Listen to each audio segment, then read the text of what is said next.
In 1953, an almost blind and crippled old man sat in a cinema in Germany to watch newsreel footage of Queen Elizabeth II's coronation. And as he places it upon the Queen's head and removes his hands, the assemblage in one voice cries, "God save the Queen." But for an extraordinary twist of fate, that man, a British prince, born in England and Queen Victoria's youngest grandson, would have played his part at the ceremony. Instead, he had been branded a traitor peer and was a convicted Nazi who had helped Hitler's rise to power. My great-grandfather was a casualty of the royal system.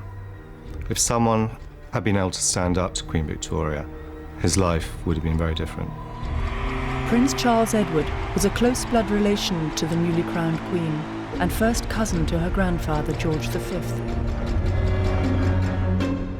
The story of his journey from the heart of the British royal family to Hitler's inner circle has been carefully guarded by a royal family keen to erase it from their history. For the most damning fact of all was his association with the Nazi extermination program for the disabled and mentally ill. Well, he's only a footnote in history, but I think he was a big Nazi who got away with it. In fact, the full account of his life has never been told in its entirety, until now.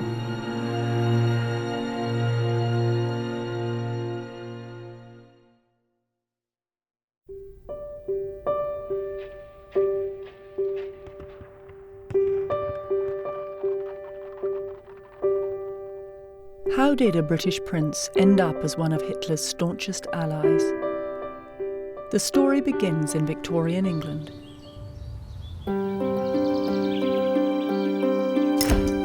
On the 19th of July, 1884, Prince Leopold Charles Edward, 2nd Duke of Albany, Earl of Clarence and Baron Arklow, was born at Claremont House, Esher, Surrey.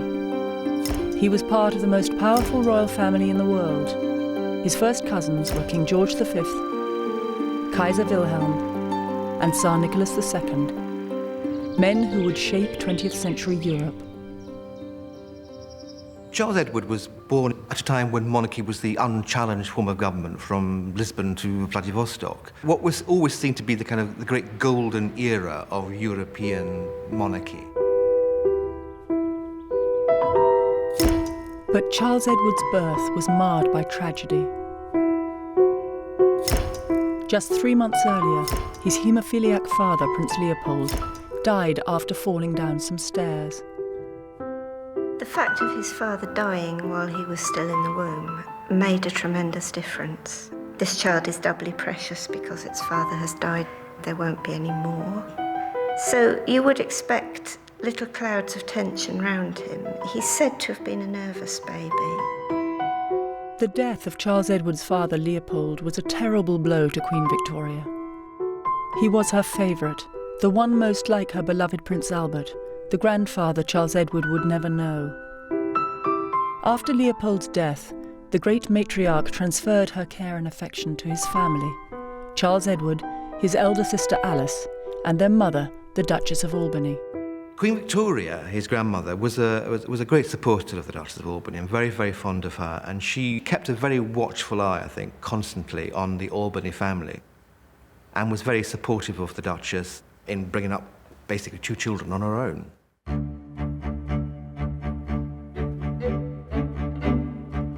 Despite these circumstances, Charles Edward had an idyllic childhood. From the moment he was born, his older sister Alice was his best friend and greatest protector. They were so close that their family nickname was the Siamese Twins. He was a very happy little boy. He loved his home, he loved England, he loved his mother, and he loved his sister. Their world revolved around Claremont and Windsor Castle, where grandmother Queen Victoria lived. They would arrive at Windsor and they would be escorted by these whispering attendants down endless corridors till they reached the inner sanctum of Queen Victoria's apartments. And then at the door, before the door was opened, the nurse would say, mind you curtsy at the door, mind you kiss grandmama's hand, mind that you're not too noisy and behave yourself and mind you're clean. And the door would open And in they would walk, and they'd be faced by this tiny little woman, all dressed in black. Aunt Alice talked about Queen Victoria, and she was really fun to have as a grandmother. She loved telling little jokes and having fun with the children and grandchildren, and always was smiling. In those days, we respected our elders, so we had great respect for her. She was wonderful. She was awfully nice. When we lost our first teeth, she always used to give us £1. And so we were terribly pleased. One time, I hadn't seen her for some time. I lost 3, and I brought these 3 to church. And she said, "Oh dear, that's very expensive." Charles Edward and Alice's world of privilege came with royal pressures and responsibilities. From birth, their mother instilled in them that above everything, their duty to Queen and country always came first. But what came naturally to Alice was more difficult for her younger brother.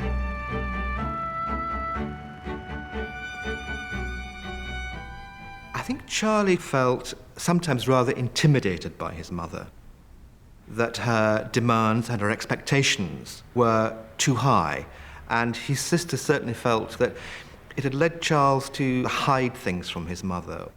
It led him to evade independent decisions as he got older.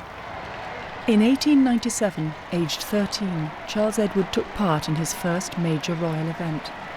So when Victoria, the widow of Windsor, rode past in her carriage and celebrated her Diamond Jubilee, the whole world, friend and foe, lifted its cap. But for Charles Edward, performing royal duties was something to be endured rather than enjoyed. While riding in a carriage with his cousin, Prince Arthur of Connaught, nerves overcame him in a very public and embarrassing way. And of course they forgot breakfast time, they forgot to be ready. They would rush down and put into their kilts. Only just time to start, and had no breakfast. And my brother was sick on the route too. It was terrible to do. I'm so glad I wasn't in the carriage with him.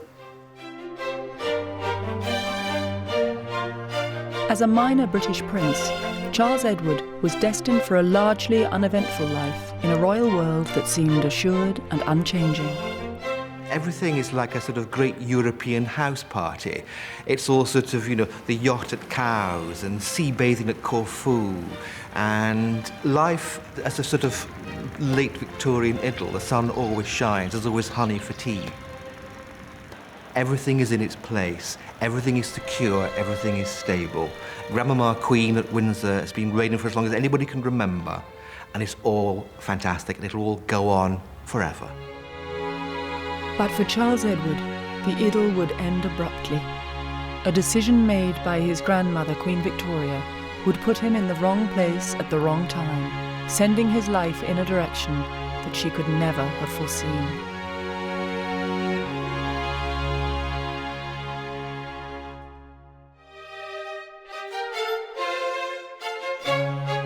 Queen Victoria's youngest grandson, Prince Charles Edward, 2nd Duke of Albany, would one day inherit Claremont House and could look forward to a life of royal service.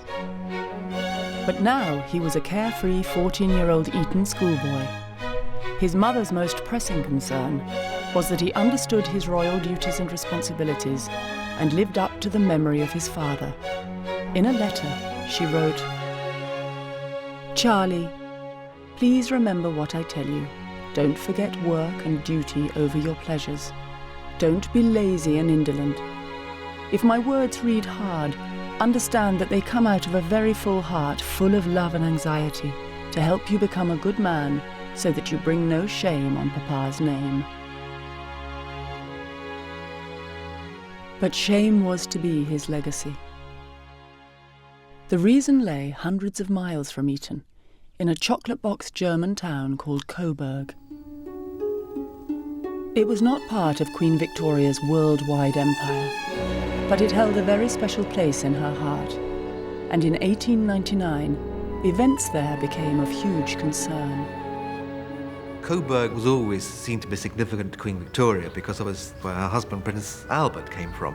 Although it was geographically a tiny little town, It was seen to be very important for Victoria for emotional reasons, but also it was, in some senses, the centre of the dynasty.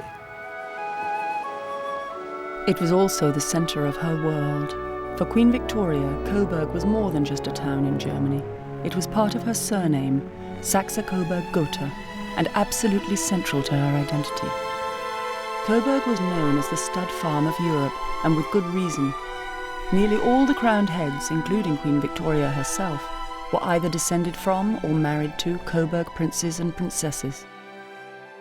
When the reigning Duke of Coburg died, leaving no legitimate heirs, a succession crisis loomed. She was determined to keep control of Coburg within her direct family, and decreed that one of her sons or grandsons should become the next duke.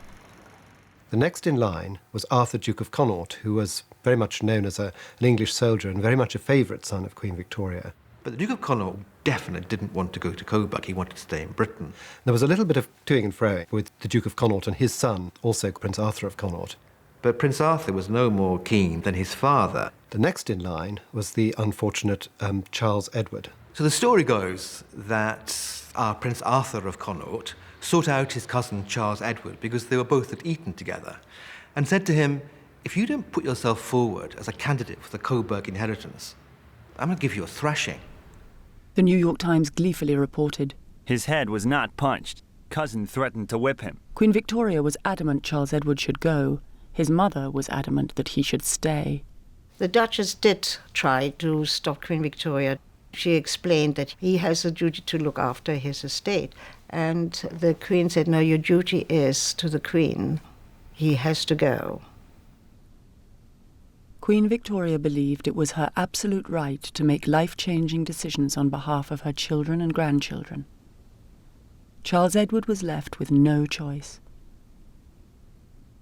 He didn't know anything about Germany. And so suddenly to be sent there as a young boy, he loved his school. He couldn't even speak the language. He certainly would have said no. He didn't want to go.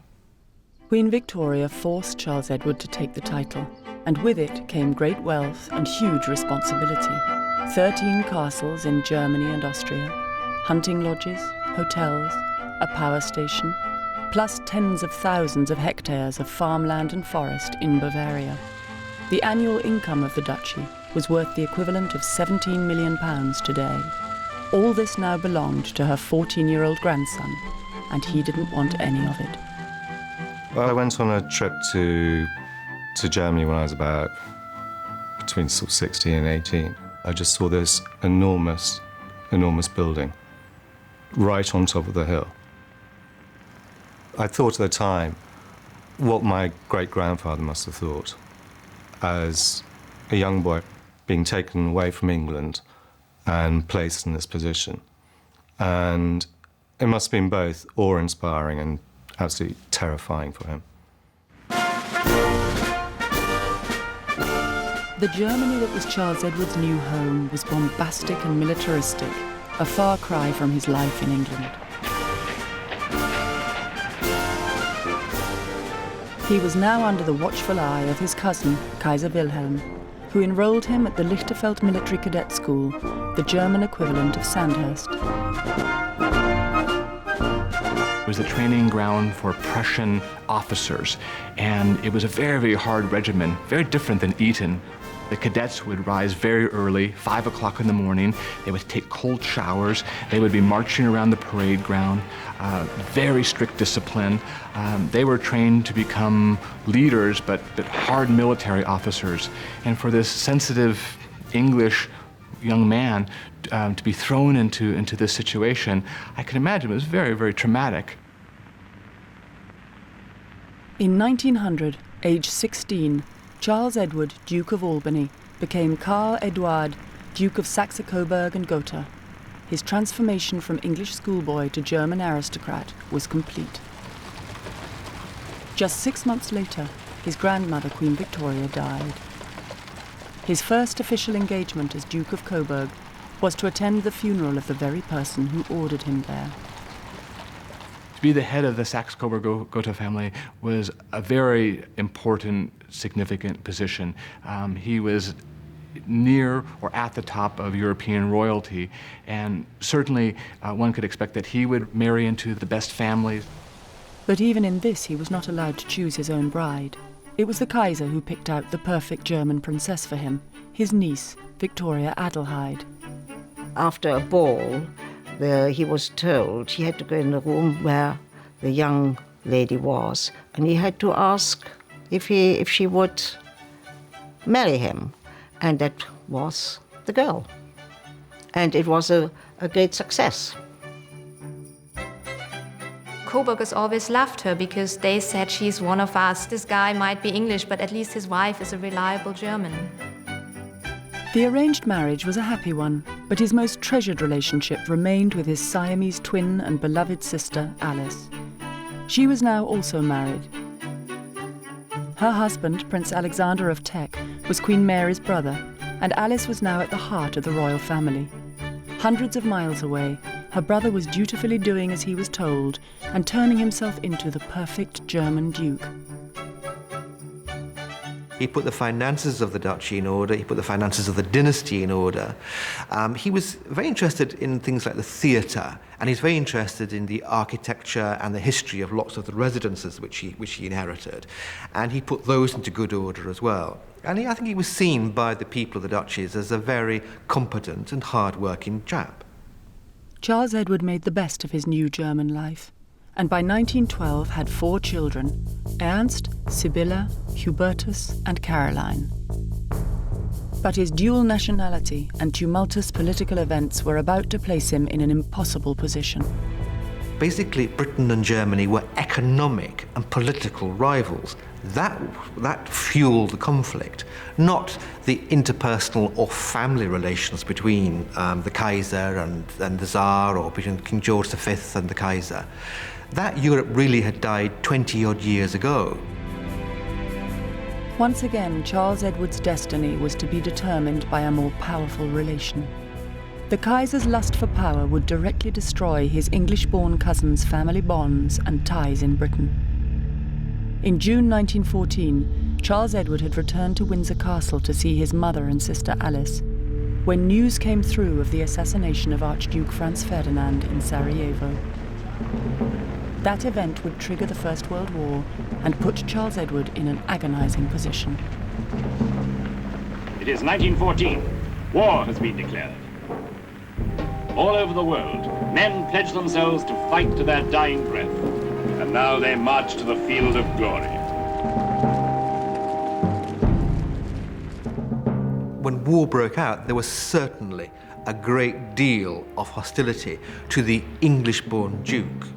He faced hostility here as a traitor, but also hostility in Germany because he wasn't German-born. Yet again, Charles Edward was in the wrong place at the wrong time, and this time the Kaiser expected him to do his duty. He had no other option than to fight for his adopted homeland, but he was adamant he would not face British troops. He was posted to the Eastern Front, where he faced the Russian army in Prussia and Poland.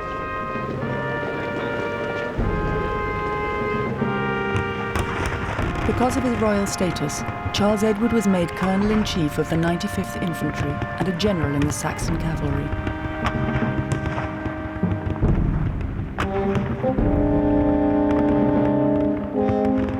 Total allegiance to the Kaiser was what was expected of him, but his personal loyalties lay elsewhere.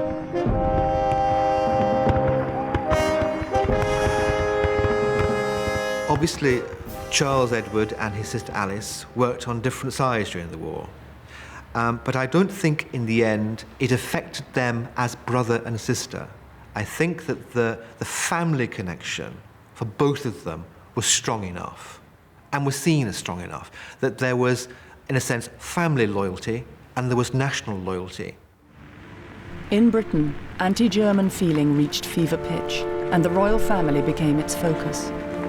Their surname, the unmistakably German Saxe-Coburg-Gotha, was turning the country against them. George V distanced himself from his German roots and relations and changed his family name to Windsor. Charles Edward, Duke of Saxe-Coburg and Gotha, was effectively being written out of his own family's history. And at the same time, other members of the family were translated and rebranded into Englishmen. Battenberg became Mountbatten, and the House of Teck, from which Queen Mary came, and they all became Cambridges and Athlones. It was a very clever thing to do, but it wasn't necessary to do it to get rid of everything German and become much more identified as British. By November 1918, when the First World War ended, more than 8 million were dead, and the map of Europe had changed forever. Gone were the huge European empires and the royal dynasties who ruled them. Millions of people had died, and those that were left said, well, what is the point in royal Europe, in having this Europe of families, if they're not able to prevent appalling conflicts? And that, I thought, really was the death knell, if you like, of dynastic royal Europe. The winds of change were sweeping across Europe. The 1917 Russian Revolution lit a communist spark that now took hold in a beaten Germany. Angry Germans and returning troops formed powerful socialist soldiers and workers' councils and began to revolt. Charles Edward was one of their targets. He takes it very, very personally. He had thought of himself as a populist, as a leader who really cared for his population, and to see these workers rise up against him, to come to the gates of his castles and physically try and sort of overthrow him and to break down the doors and almost carry him out, again, very, very traumatic for him. Charles Edward was allowed to keep his castles, but stripped of his titles and political power. The Kaiser abdicated, Germany became a republic, and all former princes became ordinary citizens. Some of them, I think, decided that they would simply be landowners, that they would accept the days of monarchy were over. I think for Charles Edward, that was a very difficult thing to do. I mean, he had given up a lot. He'd come from Britain, he'd become a good German, he'd seen a country which he was now very proud of, Germany, defeated. He wasn't a person who would simply stand on one side. Stripped of his German titles, worse was to come. In Britain, along with 3 other German princes, Charles Edward was branded a traitor peer by an Act of Parliament and stripped of his British titles and royal status. This is the Titles Deprivation Act. Their lordships do humbly report to your majesty that the persons hereinafter named adhered to your majesty's enemies during the present war. His Royal Highness Leopold Charles, Duke of Albany, Earl of Clarence and Baron Arklow. I've seen photographs when he was a little boy where he signs his name Albany. That was who he was. And to have that taken away and told you're our enemy, that must have been a huge blow to his self-esteem, because it's like somebody taking away your identity. While Charles Edward's place within the royal family was taken from him, his sister Princess Alice was the living embodiment of the life he would have led had he stayed in Britain. She was becoming a firm favourite with the British public. And for Charles Edward, it was painfully clear their lives could only lead in very different directions. I have the very greatest pleasure in declaring this building open. Karl Edward says in one of his letters to his sister, we remember in 1914 when we saw each other for the last time, war broke out, ending our happiness. Charles Edward was a lost soul. In Britain and Germany, everything he had ever been born with, believed in, or taught to value had been taken from him. Disillusioned and depressed, the life he knew had disappeared forever. But a beguiling saviour would soon emerge: Adolf Hitler. By 1922, Charles Edward had lost everything he valued. He had been stripped of his British and German titles, been branded a traitor peer, and was no longer welcome at Buckingham Palace or Windsor Castle. Germany was in crisis, and fear of communism taking hold there was uppermost in Charles Edward's mind. Russia is the key. If you want to understand why he turned so right-wing, you have to understand that he was terribly scared of this red threat. The bloody 1917 Russian Revolution had shaken Charles Edward to the core. His cousin, Tsar Nicholas II, had been murdered with his family by the Bolsheviks. In Germany, a socialist uprising had robbed him of his titles and land. Chaos reigned, and for Charles Edward, the answer lay in extreme right-wing politics. They were very much radicalized. The German aristocracy after the First World War had lost so much in status, in money, and power. So they turned to movements they wouldn't have looked at before. Before the war, he's a kinder, gentler sort of leader. And you can see the lot he throws himself in with after the war. They're a very nasty group of people, and he becomes complicit in some very violent, some very troublesome activities. Germany was awash with right-wing parties vying for power.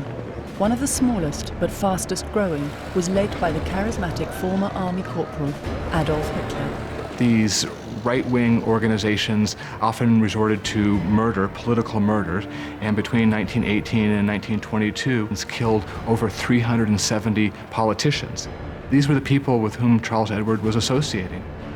For Charles Edward, the right wing offered a return to order and strength, but at a price. Beneath the surface was lawlessness and menace. He knew he was in dangerous territory. He writes to his sister, and you probably won't agree with my involvement in this group. So he knows that she thinks it's absolute madness. His right-wing militancy stood against everything Princess Alice believed in. While he was unwelcome in England, she could go to Germany, and in 1922 took their elderly mother to visit him. It was a bittersweet reunion. Only days after arriving, their mother died suddenly.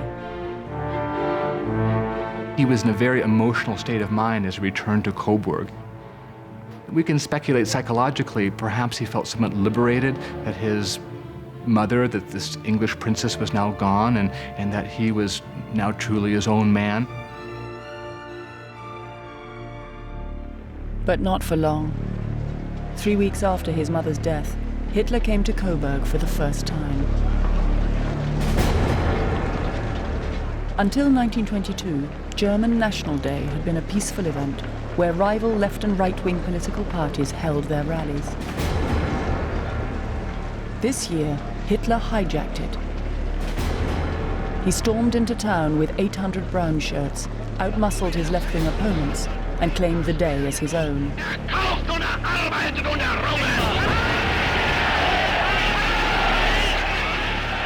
Charles Edward had found the strong leader he had been looking for. Charles Edward greeted Hitler and all the Congress participants and made a speech where he said that he supported their project, which was to overthrow the Weimar Republic. But then Hitler and Charles Edward proceeded to take a walk up into the castle and along the walls.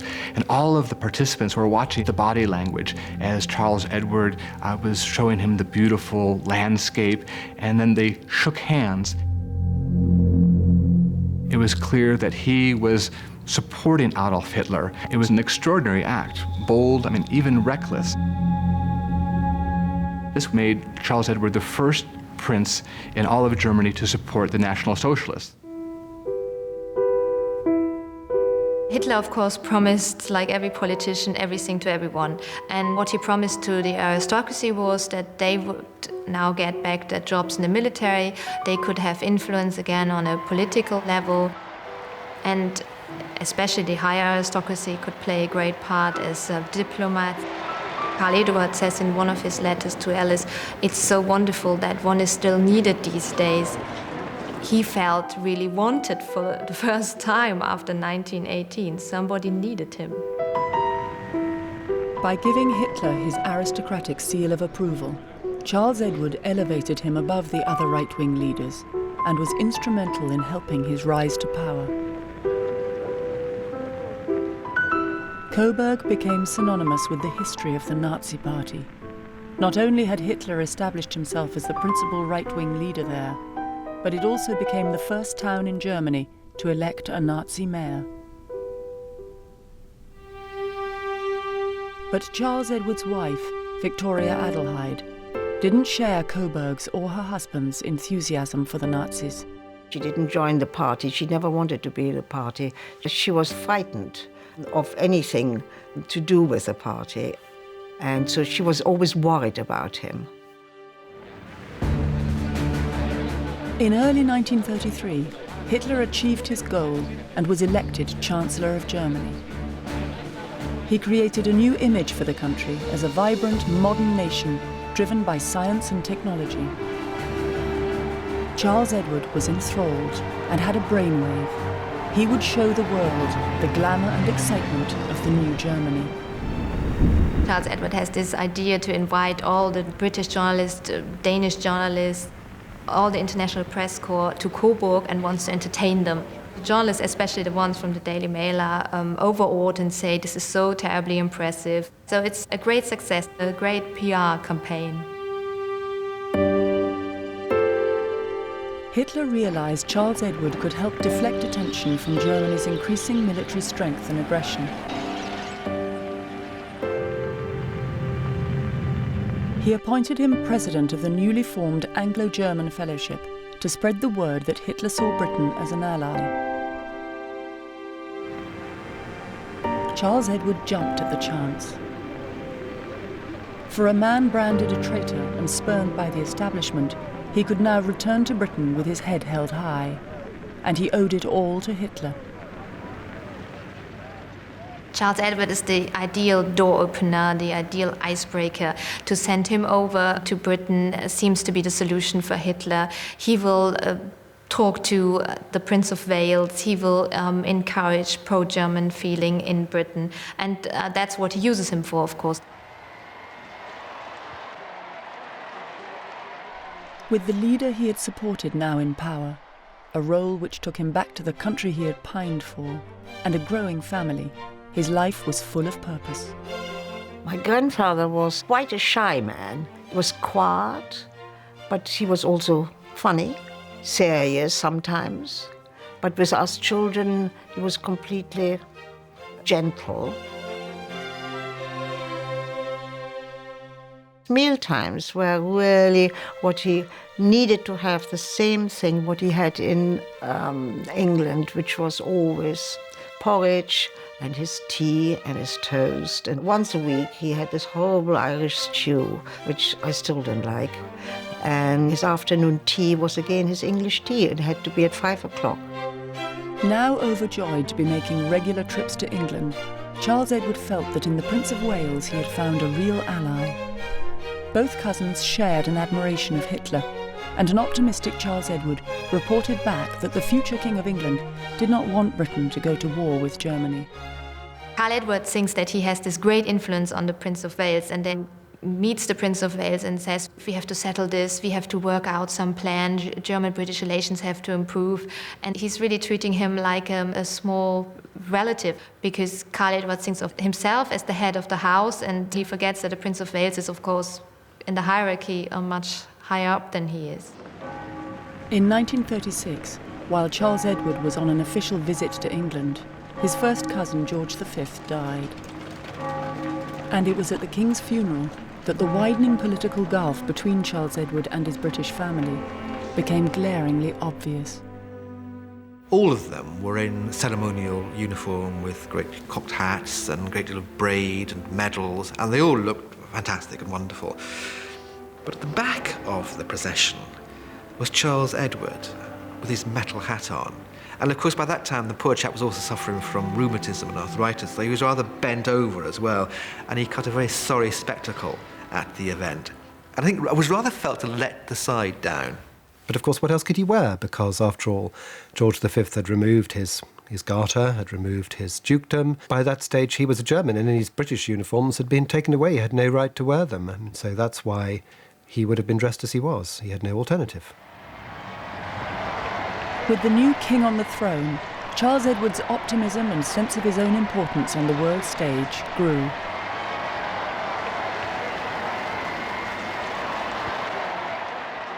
He was proving back home in Germany that he was an important envoy and could be used as such, because he had the ear of the king. But his hopes were soon dashed. Just months after he became king, Edward VIII abdicated. And with Charles Edward's only British royal ally gone, he once again found himself ostracised. After the abdication of Edward VIII, I don't think that there's any evidence that George VI and Queen Elizabeth had any time for him at all. With no role left in Britain, Charles Edward threw himself into another. Hitler had hijacked the German Red Cross and made him president, and he now became embroiled in the darker side of the Nazi regime. Now, the German Red Cross was a massive organization. Over 400,000 women, about 170,000 men, including 5,000 physicians and doctors. Although Charles Edward was largely a symbolic figure, it was, after all, his organization, and people reported to him, including his deputy, Ernst Robert Grawitz, who was also an SS officer. All officials and nurses now gave the Nazi salute and wore military-style uniforms. But the organization was hijacked for more sinister deeds. The doctors were the ones who were implementing the Nazis' racial policy, the so-called euthanasia, the T4 program, where those deemed unworthy of life were murdered in asylums. And the T4 program, between 70,000 and 100,000 people were murdered in Germany. And these physicians, they participated in the cover-up, as they would tell families that their loved ones had died of natural causes or what have you. And they were complicit in these murders. And Charles Edwards, one of his closest associates, Ernst Robert Grawitz, was one of the people who implemented the T4 program. Grawitz was a real killer and was a fanatic. The barbaric T4 program was an exercise in mass murdering the weak and disabled, including children. More than 100,000 were gassed in an extermination program that was the precursor to the horrors of the camps. As symbolic figurehead of the German Red Cross, Charles Edward's knowledge of T4 is debatable. But Hitler's anti-Semitic policies were becoming more overtly brutal and impossible to ignore. In November 1938, he declared open war on Germany's Jewish population in events known as Kristallnacht. Coburg, of course, the synagogue was destroyed in Coburg. And so one could have no illusions after that about what kind of regime this was. Over 3 days, more than 30,000 Jewish men and women were rounded up and taken to concentration camps.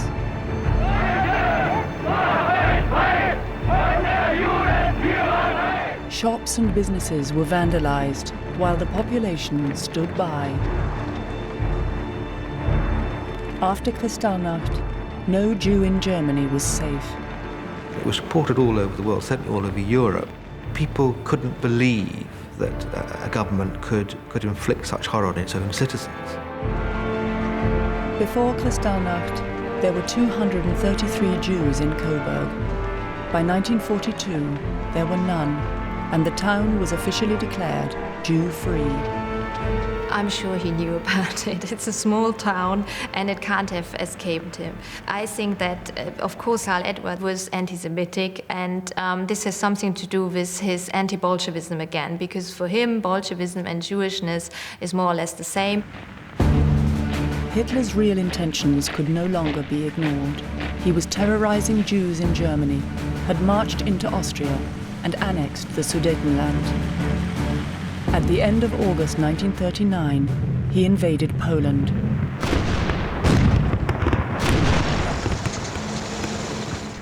Days later, Britain declared war.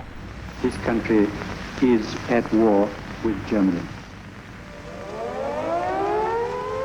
For a second time, Charles Edward faced the agony of being at war with the country of his birth. And this time, there would be no going back. Now the sense of duty instilled since childhood ensured his commitment to the Third Reich was absolute. He was too old and ill to fight, but his 3 sons, Ernst, Hubertus and Leopold, were sent off to war. During the war, Charles Edward keeps a very low profile. I mean, he's clearly not fit for a military service because of his age and because of his physical condition. Charles Edward has no real power during the Third Reich. He sits in his office in Berlin and is looking for a purpose, but increasingly he's being marginalized by Hitler and the Nazi leaders. The war brought personal tragedy to Charles Edward. In 1943, his favourite son, Hubertus, was killed in a plane crash on the Eastern Front. They lost the most wonderful man. He was, first of all, he wasn't married. He was a very good-looking man. Everybody loved him. He was a wonderful brother, a wonderful son. When we saw him, he always brought something and had fun with us. So it was, we all were really devastated. The Allies were now advancing into Germany. Hitler's days were numbered, and Charles Edward would pay a heavy price for his faithful allegiance to Hitler. The former British prince, who'd been warned by his mother that the worst thing he could do was bring shame on his father's name, had nothing but disgrace awaiting him.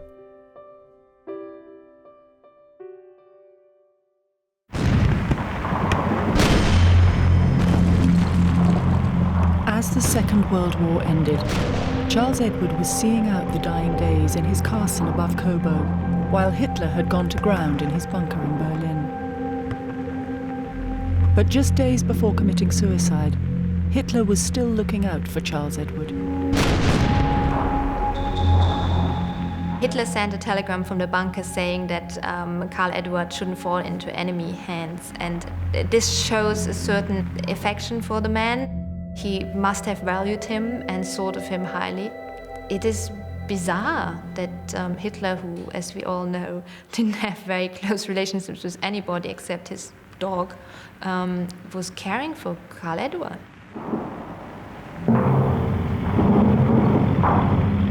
But Hitler couldn't save him. American troops were advancing on Coburg, and Charles Edward watched them with his family, including his 10-year-old granddaughter, Victoria. You could see from the castle, because it stands very high up, Americans were advancing and seeing where the bombardment started. We were all sitting in the cellar.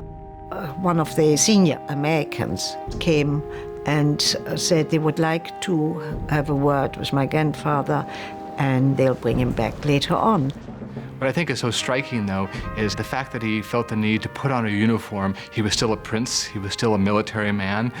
He had this notion of honor and dignity, and all his other uniforms seemed inappropriate. So he put on his hunting association uniform, and he presented himself to the Americans. My grandmother waited, the dinner or lunch waited, and he didn't turn up. He didn't turn up for 2-3 days. I think it might have been even a week, and she was by that time really worried. We wanted to know where he was. He needed his medicine, he needed his clothes. The American troops had no idea of the prize they had captured, a senior Nazi who was also related to King George VI. 1,000 men and a jeep, the long, long trail of Germans heading for the barbed wire corral. Even when the truth was known, he got no special treatment. He was held in the harshest internment camps while he was investigated. He's in a dreadful situation. He's been imprisoned for ages, and he's riddled with arthritis, and he's starving, and he's not properly housed, and his wife's having to walk 3 miles over the field to get to him each day. Charles Edward couldn't expect any help from his British family, apart from the one person who had always stood by him. Princess Alice and her husband flew to Germany to try to rescue her brother. She was horrified to discover him scavenging on a rubbish dump to find a tin to eat from. They wined and dined various American generals to try and persuade them to look more favourably and sympathetically at Charles Edward. I think she felt that he was always her brother, and that she loved him, and that she understood why he'd done the things he'd done. Princess Alice's pleas fell on deaf ears. When Charles Edward faced his tribunal, he pleaded not guilty. He said that he had acted honourably and had no proof of any crimes of the regime. His wife, Victoria Adelheid, took to the stand to defend him. She acknowledges that subordinates had come to him and expressed the belief that people were being killed in the euthanasia program. And she said her husband had just dismissed these rumors and couldn't believe them. And she says the same thing applied to the concentration camps. But I do think he had clear knowledge about the crimes of the regime. Perhaps not the gas chambers, but he knew that millions of people were perishing in the East, and despite that, he stuck by Hitler and the regime. The tribunal found him guilty. Though he was exonerated of having taken part in war crimes, he was judged to have been an important Nazi. His houses and estates were confiscated, and he was almost bankrupted by heavy fines. Only his failing health saved him from a jail sentence. This prince, who all his life had been used to great wealth and luxury, was now a penniless, convicted criminal. My grandfather, when he came back from prison, he was a very frail and very sick man. And by that time, my grandmother was given a chauffeur's cottage. And he thought it was wonderful. He had everything what he loved. He had his wife, he had pictures, he had his little dog. And it didn't matter how small, it could have been even one room. He would have been happy not to be in prison anymore. Charles Edward's health was in serious decline. He had cancer, was crippled by arthritis, and was blind in one eye. I found it just heartbreaking, because it was a stronger person before he left, and then he was completely different. But he could make a little joke. He was exiled forever from Britain, but was unable to let go of what might have been. In 1953, he made a last trip from his house to the cinema in Coburg to watch his cousin being crowned Queen Elizabeth II.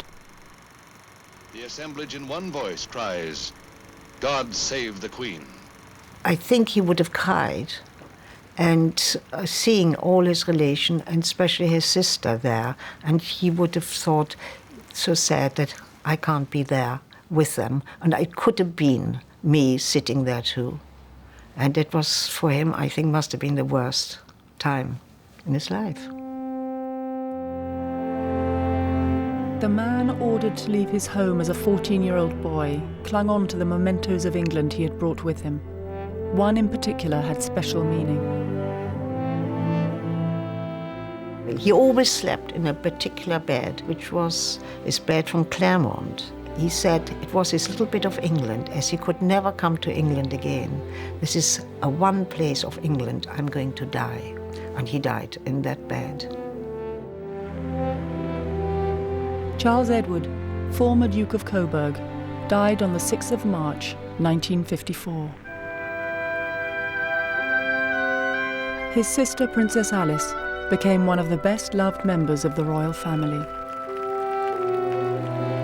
Her final appearance on the balcony of Buckingham Palace was in 1977, almost 90 years to the day when she first stood there with her brother at Queen Victoria's Golden Jubilee. She died 4 years later.